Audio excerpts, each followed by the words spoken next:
mara a sigilen bɛ sariya de kan. Sariya min bɛ sariya bɛɛ sanfɛ o y'an ka constitution de ye. Burkina Faso ani Niger constitution tɛ yen bi.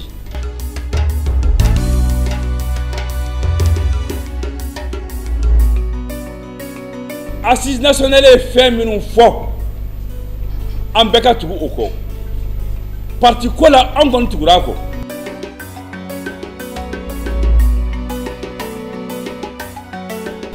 Bismillahirrahmanirrahim. Cikan min bɛ yen a fɔlɔ ye foli de ye. Welekan bɔra kunun dɔrɔn de. Tile kelen kɔnɔ tɔn ɲɛmaaw ni tɔndenw ani journalistes kɛra ka yɔrɔ fa. Ko an k'o foli kɛ k'o barikada kɛ. N'i ye maa wele n'i ma fɛn d'a ma i bɛ fɛn fɔ a ye. Kuma fila de fɔra ko an k'o fɔ aw ye. Kuma fɔlɔ ye mun ye? Bi an ka jamana n'o ye Mali ye bin kɛra a kan an sigiɲɔgɔn dɔ fɛ, an balima dɔ fɛ n'o ye Algérie ye. An ka kɛlɛkɛminɛn ka o ci an ka jamana kɔnɔ. An ko o hukumu kɔnɔ nka yanni o cɛ yɛrɛ an ka finitigiw bɛ baara min na su ni tile kungo fɛ ani duguba kɔnɔ. Kuma fila tɛ anw fɛ, ɲininkali fila tɛ anw fɛ. An b'u kɔ, an n'u bɛ ɲɔgɔn fɛ. An ka sɔrɔdasi ɲɛmaaw n'o ye état major ye, olu ye min fɔ anw bolo o de ye tiɲɛ ye, anw b'o de jukɔrɔma don. Nka bi fɛn bɛɛ la jɛɲɔgɔnya ani teriya kɔrɔ de bɛ an ni Algérie cɛ. O kama an ko an b'a ɲini fana yɔrɔ kɛrɛnkɛrɛnnen minnu bɛ yen diɲɛ fɛ ko ni jamana fila fɔra ɲɔgɔn kɔ u bɛ taa kuma fɔ ye. An ka taa ye sariya kɔnɔ, Mali ka jo ka segin a ma, diɲɛ k'a mɛn ko Algérie jo t'a la wa u y'an ka fɛn min tiɲɛ u k'a sara. An ko o kɔnɔ an bɛ segin a kan, kuma fila t'an fɛ dɛ. An b'an ka faamaw kɔ, les forces armées maliennes, an b'an ka forces de défense et de sécurité kɔ. Kuma filanan ye min ye ko bi jamana kɔnɔ.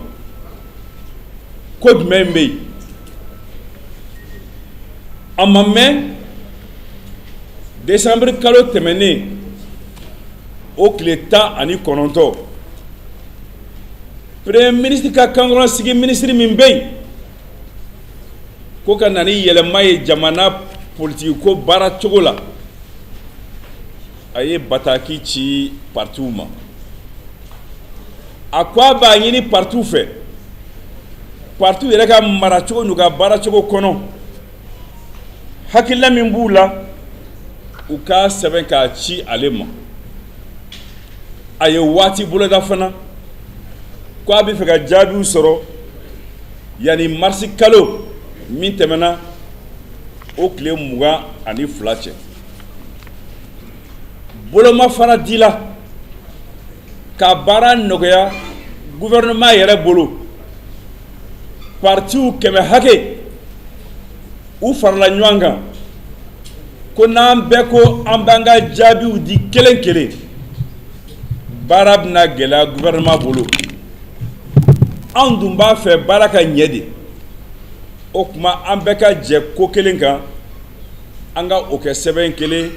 ka ci gouvernement ma. O baara kɛra, o sera gouvernement ma waati bolo dalen kono hakilla minnu kɛra an ka sɛbɛn kɔnɔ kelen t'a la min fɔra assise nationale de la refondation ka hakilila kɔ kɛrɛnkɛrɛnnenya na an ye mun fɔ gouvernement ye an ko partout jɛna n'a ye ko dɔ ka bɔ u hakili la parti dɔrɔn man ca Mali kɔnɔ tɔnw ka ca syndicats ka ca kuru sifa bɛɛ ka ca nka bolosina an ma an ko an jɛna n'a ye an bi jɔ bɔ a la dɔ bi bɔ a la cogo min na an yɛrɛ bɛ o dalilu dɔn an b'o fɔ aw ye an bi taa o sira fɛ an ma ban filanan min bɛ yen partout yɛrɛ bi dilan cogo jumɛn ye an ko an jɛna n'a ye sɛgɛsɛgɛli fɛn fɛn ka kan ka kɛ gouvernement yɛrɛ ye min ye a n'a ma min ye n'an y'o fɔ a ye o ka kɛ yanni parti kura ka dilan wali parti minnu bɛ yen olu ka don o hukumu kɔnɔ an jɛna ni a ye an ko an jɛna ni fɛn wɛrɛ ye bolomafara min di partiw ma u ka baara la a kana di ten n'a dira a ka sɛgɛsɛgɛ ni parti kelen sɔrɔla ko a ye dɔrɔmɛ kelen don fɛn na min t'a don sira ye o parti ka ci a ɲɛmaa ka ɲɛgɛn an ko an jɛna n'a ye an ko an jɛna n'a ye fana an ka partiw kulu la maa ka sɔrɔ min bɛ bila an ɲɛfɛ min ye tɔw dan vote la k'o kɛ chef de file de l'opposition ye an b'o fana bonya an jɛna ni o ye an jɛna n'a ye fana k'a fɔ jɛ o jɛ hɔrɔnya de b'a la n bɛ parti kɔnɔ n b'i bɔ ka taa yɔrɔ wɛrɛ parti min kɛ député ye wali maire ye k'a sɔrɔ i ma tila o maire n'o députéya la an kana don o kɔnɔ an kana kɛ fana parti dɔ ka wuli k'a fɔ ne tun bɛ majorité la n bɛ taa opposition na parce que n ma jɔyɔrɔ sɔrɔ wali n bɛ opposition na n bɛ taa majorité la parce que vote sera an k'o fana kɔn ni fɛn damadɔ de tun ɲinina assise nationale fɛ de la refondation n bɛ segin a kan an jɛna n'a bɛɛ ye wa an ye koron dɔw fara a kan assise tun ma min ɲini an ye nin fɛn minnu fɔ tan assise nationale kun y'a fɔ ka bɛn a kan nka a ma da o ma gouvernement yɛrɛ y'a ta ka taa n'a ye CNT la k'a fɔ CNT maaw ye anw bɛna baara kɛ ni nin hakilila de ye ni aw CNT jɛna n'a ye CNT ko k'ale jɛna n'a ye a kɛra a bɛ fɔ min ma programme d'action gouvernementale gouvernement CNT jɛnen n'a ye gouvernement ka baara kɛ kolo kɔnɔ a ye sɛbɛn dɔ dilan ko cadre stratégique de la refondation de l'État k'a fɔ an bɛna ni yɛlɛma ninnu kɛ cogo di an b'a kɛ waati jumɛn ye ani jɔn bɛ jɛ k'a kɛ an ye nin fɛn minnu fɔ bɛn kɛra o fana kan o cadre kɔnɔ gouvernement ye sɔnna o ma n'a bɛ fɔ k'a y'o valider ni o kɛra e ye anw ɲininka e minisiri ko an ka hakilila fɔ i y'a kɛ bonya kɔnɔ an y'a yira k'a fɔ an bɛ gouvernement fo ni hakili ɲuman ni bonya na an fana b'a jaabi bonya kɔnɔ an y'o jaabi bila ka taa ni o ser'i ma min kɔni bɛ yen n'an bɛ bonya kɔnɔ halisa dɛ i b'a fɔ de partout ma ɲ'aw ka jaabi ye a ye na a ye min fɔ n sɔnna an bɛ o waleya a ye min fɔ nin yɔrɔnin in na fili b'a la an bɛ o lakile wali a ye nin min fɔ nin bɛɛ ye nkalon ye an b'a fili kɔfɛ nka an bɛ sigi ka kuma jɛgɛfɔ ye damu de ye o an bɛ o jɛmukan de ɲini an k'o jɛgɛfɔ kɛ mais anw ɲɛ tɛ fɛn na an bɛna se ka bɛn min kan bari anw ye min fɔ assise y'o de fɔ n'an kun sera ka kuma o la ni an bɛnna min kan gouvernement b'o ta ka taa n'o ye conseil des ministres la conseil des ministres bɛ bɛn o kan n'o banna tuma min na sa o sɛbɛn fana o bi ta ka bila ka taa CNT la kokura CNT bi hakilila di o kan a bɛ kɛ loi ye min bɛ boli bɛɛ kan o kɔnɔ n'a ka di CNT ye a b'a fɔ partiw ye min fɔ gouvernement ye min fɔ o tɛ bɔli kɛ n bɛ force vive wele k'u ɲininka wali n bɛ kari ni kari wele ka na assemblée kɔnɔ hakilila min b'u la u k'a fɔ ma min faamuya u k'o fɔ n ye min b'a kɔnɔ u k'a perepere latigɛ jamana bi baara tan de jamana bi mara tan de an filɛ ka nin min fɔ anw ka laɲini tɛ dɛ sariya ka kuma don mara tun tɛ kɛ ni fanga ye mara bɛ kɛ ni sariya lakilenni de ye o min ma kɛ sa o de ye an kɔnɔ guwan o kɔnɔ guwan kɔnɔ sa an ko an y'a mɛn ko wele kɛra jamanadenw ma parti ko la parti ka marako la u ka n'u hakilila fɔ an ko fɛn fɛn ye ka kan bɔ malidenw ma a ye na hakilila fɔ maliko la an bi tɛgɛrɛ fo kun mana para o de y'an yɛrɛ hakilila ye o de cɛ ka ɲi nka a ti kɛ ten ka wuli ten k'a fɔ n b'a kɛ ten o tɛ a bɛ kɛ mun kan a bɛ kɛ cogo jumɛn ye a bɛ kɛ waati jumɛn ye jɔn bɛ wele a kɛnɛ kan o fana ye fɛn dɔw ye min dɔnnen don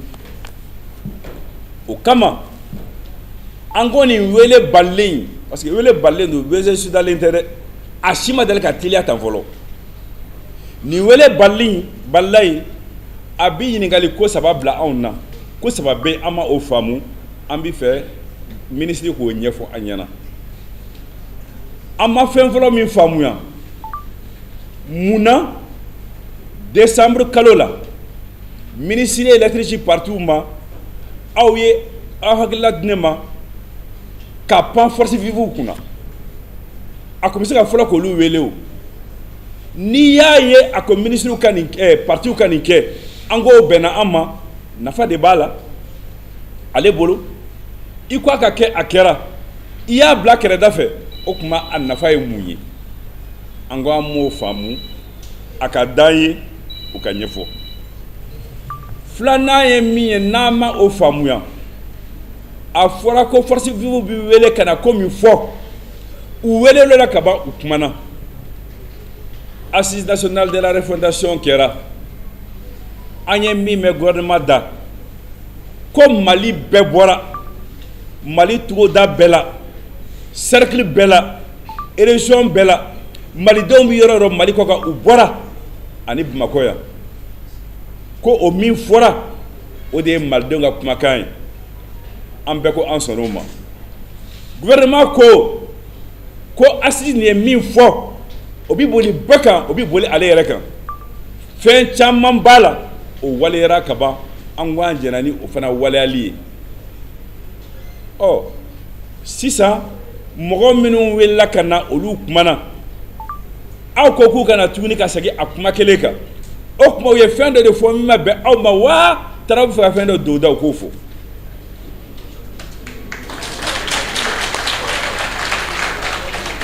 an ko an bɛ fɛ k'o fana faamuya jamanaden wele la a ko a bɛna nin min kɛ fanga b'o la ka tɛmɛ assise kan wa bari anw ye min faamuya nin na mali kɔnɔ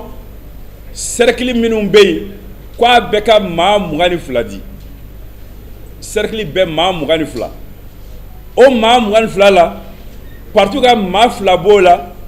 an t'a dɔn olu bɛ ta cogo min na a kɔni ma fɔ ko an k'u yira an ka mali cercle bɛɛ kɛ maa 22 ye mali cercle ye joli ye bi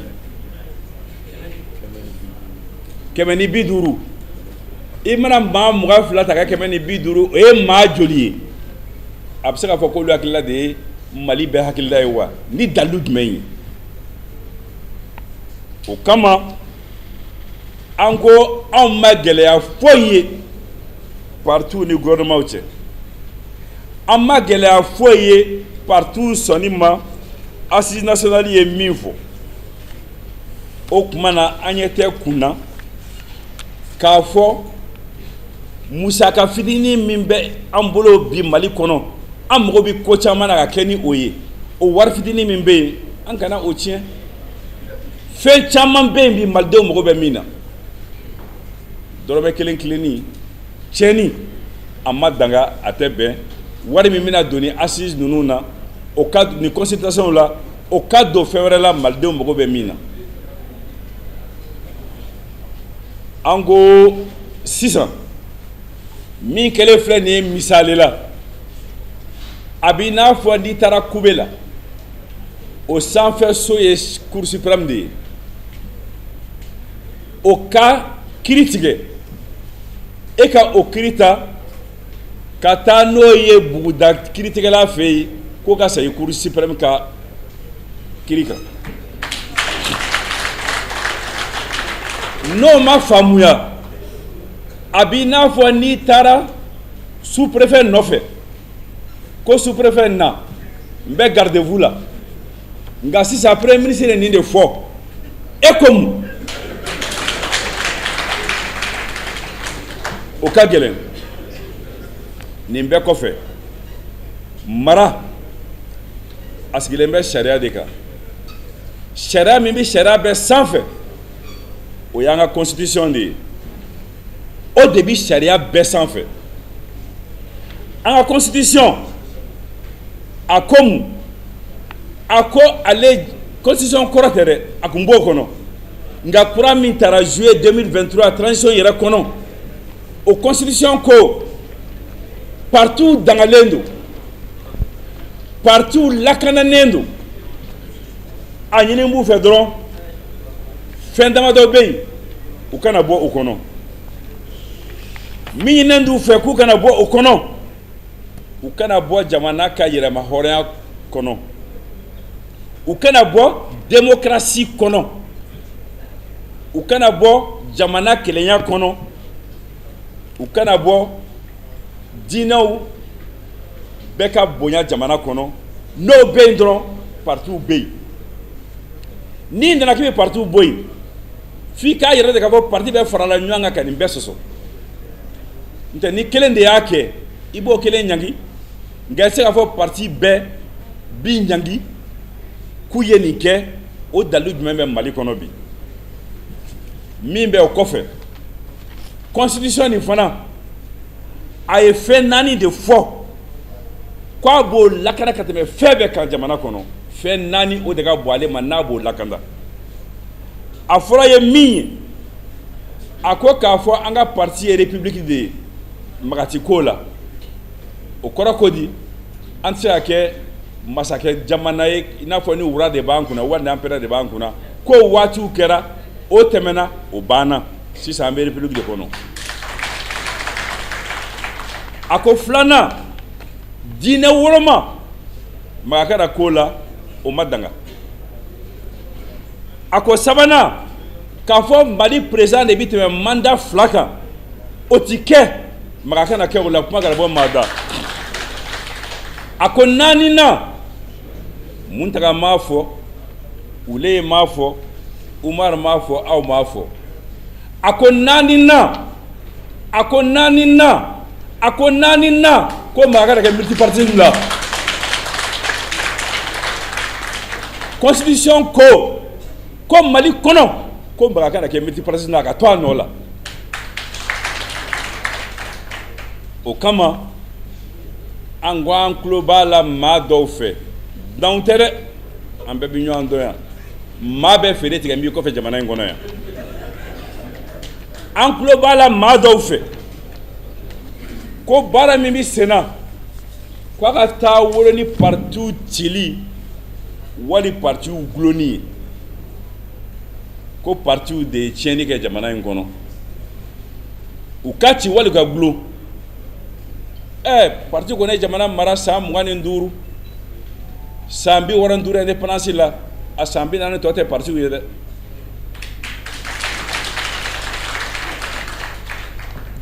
ko ka partiw ci i n'a f'u sera cogo min na Burkina Faso ani Niger Burkina Faso Niger an kanu jamanaw do an bɔ jamanaw do an bɛɛ bi kulu kelen na bi AES an bolo bi ɲɔgɔn bolo o ka ɲɛ sini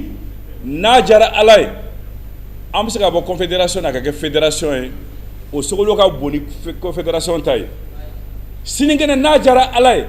an bɛ se ka kɛ jamana kelen ye yɛrɛ état unitaire nka yan'o cɛ jamana saba de bɛ yen Mali bɛ yen Burkina Faso bɛ yen Niger bɛ yen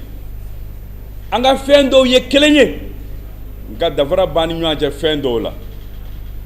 ko fila bɛ yen dafara b'an n'o cɛ Burkina Faso ani Niger constitution tɛ yen bi olu ka transition ye constitution glo Mali ka transition ye constitution kura sigi ka partout ka bonya sigi o constitution kɔnɔ maa si tɛ se ka ban o constitution na o bɛ ani Burkina Faso cɛ danfara la o bɛ ani Niger cɛ danfara la danfara filanan bɛ yen olu ye assises kɛ olu ka assises ko constitution tɛ yen sariya tɛ yen lakana tɛ yen partout ma o tuma na an k'u filɛbolo ci anw ye assises kɛ an ka assises ko partout bɛ yen u bɛɛ ye constitution kɔnɔ an ka u lakana an k'u sigiyɔrɔ dɔn nka an b'a fɛ u ka yɛlɛma dɔ don u ka baara la u k'u bɛ yɛlɛma don a ka baara la an k'an jɛnna n'a ye an k'a don a la o danfara b'an ni ɲɔgɔn cɛ o tuma na o danfara minnu bɛ yen n'o tɛ anw ka danfara karabalen ye n'o ye sariya de ka danfara nanen ye a bɛ wajibiya bɛɛ ka o bonya bɔ kumana la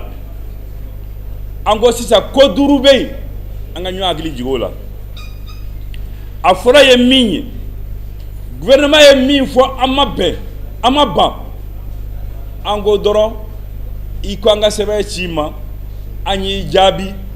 an wele an ka bɛn wa n'i y'an wele ni Ala sɔnna ni Ala sɔnna ni Ala sɔnna an bi bɛn parce que an bi baara la yan a y'an filɛ kɛnɛ min kan an bi Mali ko de la an bi basigi de la an bi ɲɛtaa de nɔfɛ an wele an ka kuma an bi bɛn maa bɛ taa marifa ta k'i bɛ soso faa wa kun t'o la o maa bɛ taa dayɛlɛlen yɛlɛli karaba wa kun t'o la o an bi bɛn filanan ye min ye assise nationale ye fɛn minnu fɔ an bɛɛ ka tugu o kɔ parti ko la an kɔni tugura a kɔ an b'a ɲini autorités fɛ u fana ka tugu a kɔ o tuma an bɛ assise ka kumakan de force vive ye min fɔ an b'a fɛ o de ka waleya k'u wele k'a f'u ye min fɔ u k'a falen an b'a fɔ bamanankan na k'a tu k'a nɔ maa t'a fɔ hɔrɔn ma a tu i k'a nɔ sabanan ye min ye an ko bɛnbaliya tɛ an ni ɲɔgɔn cɛ n'a sera ka kuma an bi bɛn o tuma an ka kuma an k'a to a ye ne ta la naani n'a ye min ye constitution ye min fɔ gouvernement yɛrɛ ye min fɔ cadre stratégique de la refondation na kuma lakilenna sariya ko la dɔrɔn maa kana fɔ fanga bɛ ne la ka tɛmɛ nin kan ne bɛ bɔ sariya kɔnɔ n'i bɔra sariya kɔnɔ dɔrɔn i ka fanga kɛ kɔli ye an ka to sariya kɔ naani n'a ye min ye an kana jamana nafolo latiɲɛ an kana don foyi la kun tɛ min na o de kama partiw farala ɲɔgɔn kan 13 avril ni ma fili o kunna sini ye k'a fɔ premier ministre ye an b'a dɔn a degunnen don dɛ nka ni parti bɛɛ farala ɲɔgɔn kan ka kuma premier ministre fɛ o koba ye dɛ a ka waati kunkuru dɔ ta min bɛ bɛn a yɛrɛ ma a ka partiw wele an ka na an ka kuma n'an kumana an bi bɛn an ye fɛn filanan jumɛn ɲini a fɛ a ye consultation min boloda a k'a bɔ a dɔgɔ kɔrɔ an b'a fɔ a k'a bɔ a ma fɔlɔ dɛ a k'a bɔ a dɔgɔ kɔrɔ n'an kumana an b'a lajɛ ni kɛkun b'a la wa ni kɛkun t'a la an y'o lettre min ci an y'o ɲɔgɔnye min kɛ an filɛ kɛnɛ min kan an ko laɲini damadɔ de b'a kɔnɔ maa kana kɛ denkɛrɛ fɛn ye jamana baara la Mali mago b'a den bɛɛ la dɔw ye fini don dɔw bi parti la dɔw bi syndicat la dɔw bi association na dɔw bi Mali kɔnɔ dɔw bi Mali kɔkan Mali mago bɛ nin bɛɛ la an kana maliden dabɔ Mali baara la kelen an bi filanan min nɔfɛ Mali bi yobo yaba caman na bi an kana ko foyi kɛ min bɛna ni ko wɛrɛ min ti basigi ni bɛn ye an bɛ o de ɲini an b'a ɲini a fɛ a k'o de lase an bi sabanan min ɲini an bi transition min kɔnɔ maa ta tɛ Mali ta don an b'a fɛ a ka ɲɛ a ɲɛni ni ye a sababu dɔ ye nka a bɛ kɛ mun kɔnɔ a bɛ kɛ sariya kɔnɔ a bɛ kɛ mara hukumu kɔnɔ yan'an ka bɔ kuma na constitution min fɔra tan an ko k'a bɔ a dɔgɔkɔrɔ ni o kɛra alhamdulilayi rabbil alamina n'o ma kɛ kun partout ye ɲɔgɔn ye u ko an ye min faamuya nin ko in na cercle kelen kelen bɛɛ la maa 22 de welelen don o maa 22 la maa 2 o de bɛ taa partout tɔgɔ la o maa 2 partout t'olu suganti cogo dɔn i bɛ taa kun di a tigi kɔ cogo jumɛn ye a ka gɛlɛn an ko kuma la fili minnu b'a kɔnɔ an ka jɛ k'o dilan o ka ɲɛ ni sɔnma kow ma Lamini dan ye samafa ye dɛ ni sɔnma kow ma an tɛ se k'a bali nka an bɛ se k'an yɛrɛ minɛ yɛrɛminɛ ye mun ye anw t'i ta an tɛ maa ci